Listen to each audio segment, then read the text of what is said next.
The editor of The Guardian had his patriotism questioned today as he went before MPs to defend his paper's publication of leaked documents by the former US intelligence analyst Edward Snowden. The Home Affairs Committee Chairman Keith Vaz asked Alan Rusbridger, "Do you love your country?" whilst Conservative MPs on the committee accused him of breaking the law. Our political correspondent Michael Crick was at the committee. It's said to be the biggest leak in US history. 58,000 files relating to some of the most serious aspects of Western security. One former British intelligence advisor said Edward Snowden had caused more damage than the Cambridge spies during the Cold War. And it's led to huge diplomatic ructions, with the Russians shielding Snowden and claims not denied by President Obama that America bugged Angela Merkel's phone. And Britain carried out surveillance of delegates before the London G20 summit 4 years ago. Today, the editor of The Guardian came to defend publishing some of Snowden's leaks, only to face a question he'd not expected. You and I were both born outside this country, but I love this country. Do you love this country? How do you answer that kind of question? We live in a democracy. Most of the people working on this story are British people who have families in this country who love this country. I'm slightly surprised to be asked the question, but yes, we are patriots, and one of the things we are patriotic about is the nature of the democracy and the nature of a free press and the fact that one can in this country discuss and report these things. And he said that what his and other papers had published would now improve the oversight and work of Western intelligence services. If the President of the United States calls a review of everything to do with intelligence, and that information only came into the public domain through newspapers, then it is self-evident, is it not, that newspapers have done something which oversight failed to do. And I would say that was true of this country and of the United States. British spy chiefs would disagree. 4 weeks ago, they came to answer questions given in advance by Westminster's Intelligence and Security Committee. Snowden and The Guardian had helped this country's enemies, they said. It's clear that our adversaries are rubbing their hands with glee. Al-Qaeda is lapping it up. We have actually seen chat around specific terrorist groups, including closer to home, discussing how to avoid what they now perceive to be vulnerable communications methods. And some Tory MPs think Rusbridger should be prosecuted for risking national security by passing copies of Snowden's files to the New York Times. It isn't only about what you've published, it's about what you've communicated. That is what amounts or can amount to a criminal offence. You have caused the communication of secret documents. We classify things as secret and top secret in this country for a reason. Not to hide them from The Guardian, but to hide them from those who are out to harm us. But you've communicated those documents. Is that a question? If you'd known about the Enigma code during World War II, would you have transmitted that information to the Nazis? That is a well-worn red herring, if you don't mind me saying so, Mr. Ellis. I think most journalists can make a distinction between the kind of thing that you're talking about, the Enigma code or the travel of troop ships. This is very well-worn material that's been dealt with by the Supreme Court. Next week, the Home Affairs Committee plan publicly to question the head of MI5, Andrew Parker. And they're likely to give him a rather tougher time than peers and MPs did on the Intelligence Committee last month.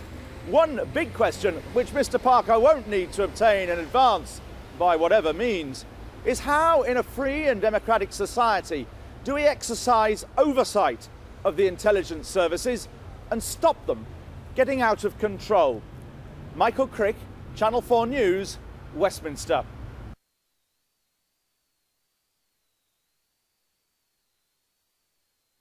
Well, we're joined now from New York by the investigative journalist Carl Bernstein, who, together with Bob Woodward, shared a Pulitzer Prize for his coverage of Watergate for the Washington Post in the 1970s. With me is Julian Smith, the Conservative MP for Skipton and Ripon, who made a complaint about the actions of The Guardian to the police and says the paper has broken the law and should be prosecuted. Carl Bernstein, do you see resonances now? I see in your open letter to Alan Rusbridger today, you're very much siding with The Guardian. Do you see resonances with the collision between state and media when you exposed Richard Nixon with what's going on today.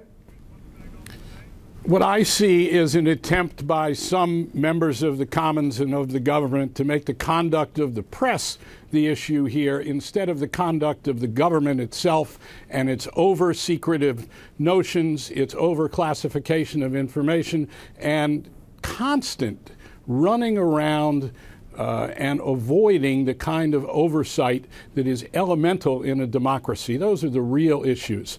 The Guardian has done nothing here that can be seen as disclosing national security secrets that would be inimical to the interest of Great Britain or the United States. It hasn't dealt with specific intelligence instructions or anything of the kind. It's about the scope and scale of what our governments are doing and whether or not it's being supervised by the proper authorities. And clearly it hasn't been supervised. That the intelligence agencies have avoided proper oversight, and that's what the Commons really ought to be looking at, not the conduct of the press, which, as in Watergate, was a red herring. And that's the issue you MPs have to answer, your negligence in holding your government to account in the way in which it's looked after these things. It's got completely out of control, and we have to thank the press for bringing that to your attention. Well, first of all, in Britain, we have just given the Intelligence Security Committee carte blanche to ask any question it wants on our security services and to get any document it wants from them. Bit of a horse's bolted job, isn't it? I mean, they've been around for long enough to do this before. John, we're in the top 3 of openness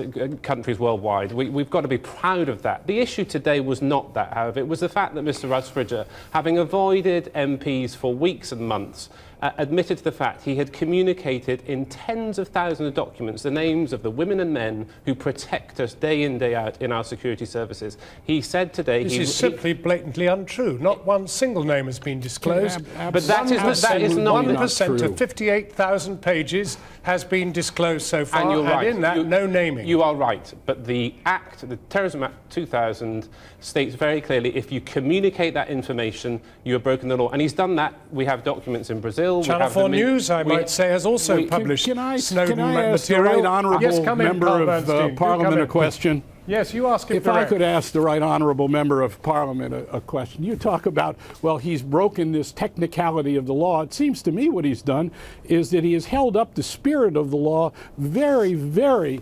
responsibly. And you're talking about a little asterisk in there. If the fact is, the overwhelming fact, as your colleagues have noted, is that the Guardian or the Washington Post or Spiegel or the New York Times has in no instance communicated the identity of operatives. It's been far more Carl, responsible. He admitted that today. He admitted today that in Parliament that he communicated to Brazil, to New York, to Germany, all around the world, thousands and thousands of documents which he had not read, which contain the names and identities of our intelligence agents. That's but you argued they'd been disclosed. They have. I didn't. I argued they had been communicated. And who is actually looking after those? Who's protecting those agents? They're in data dumps throughout the world. I don't deny. It was your job to protect us from an overbearing, overweening, too far-reaching. I do not deny that Carl and The Guardian has the right to report. I've never said that, but they do not have the right to send around the world to disseminate information about our agents. Carl Bernstein, come in if you can hear us. Okay. Can I go back to the Right Honourable member? When you say disseminate, that's a very careful word.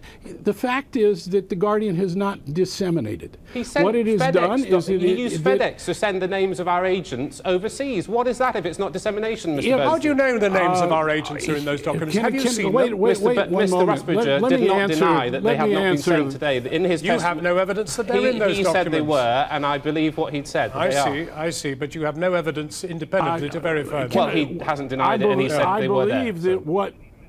Mr. Bernstein, perhaps just to level the playing field, could I just check that you love your country? Yes, but I don't want to be too rough on the Right Honourable member. At the same time, he's saying disingenuous things because, in fact, there was not identities disclosed. And, in fact, very great care was taken in how that information, which is already encrypted, was taken from one place to another, etc. Come in. With due respect, you are wrong. You are wrong. Not far from where you are sitting, there are files in the Guardian's Guardian's offices which contain the names of men and women who protect this United Kingdom. That is against this country's law. Yes. Thank you for admitting that. I don't know how you know they're in the Guardian's offices. I don't believe they are, actually.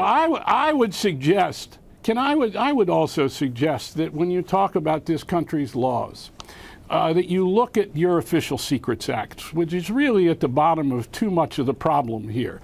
Happily, I'm not in the business of saying to other countries what they ought to do, but the nature of our free press in this country is that under our First Amendment, we don't have an Official Secrets Act.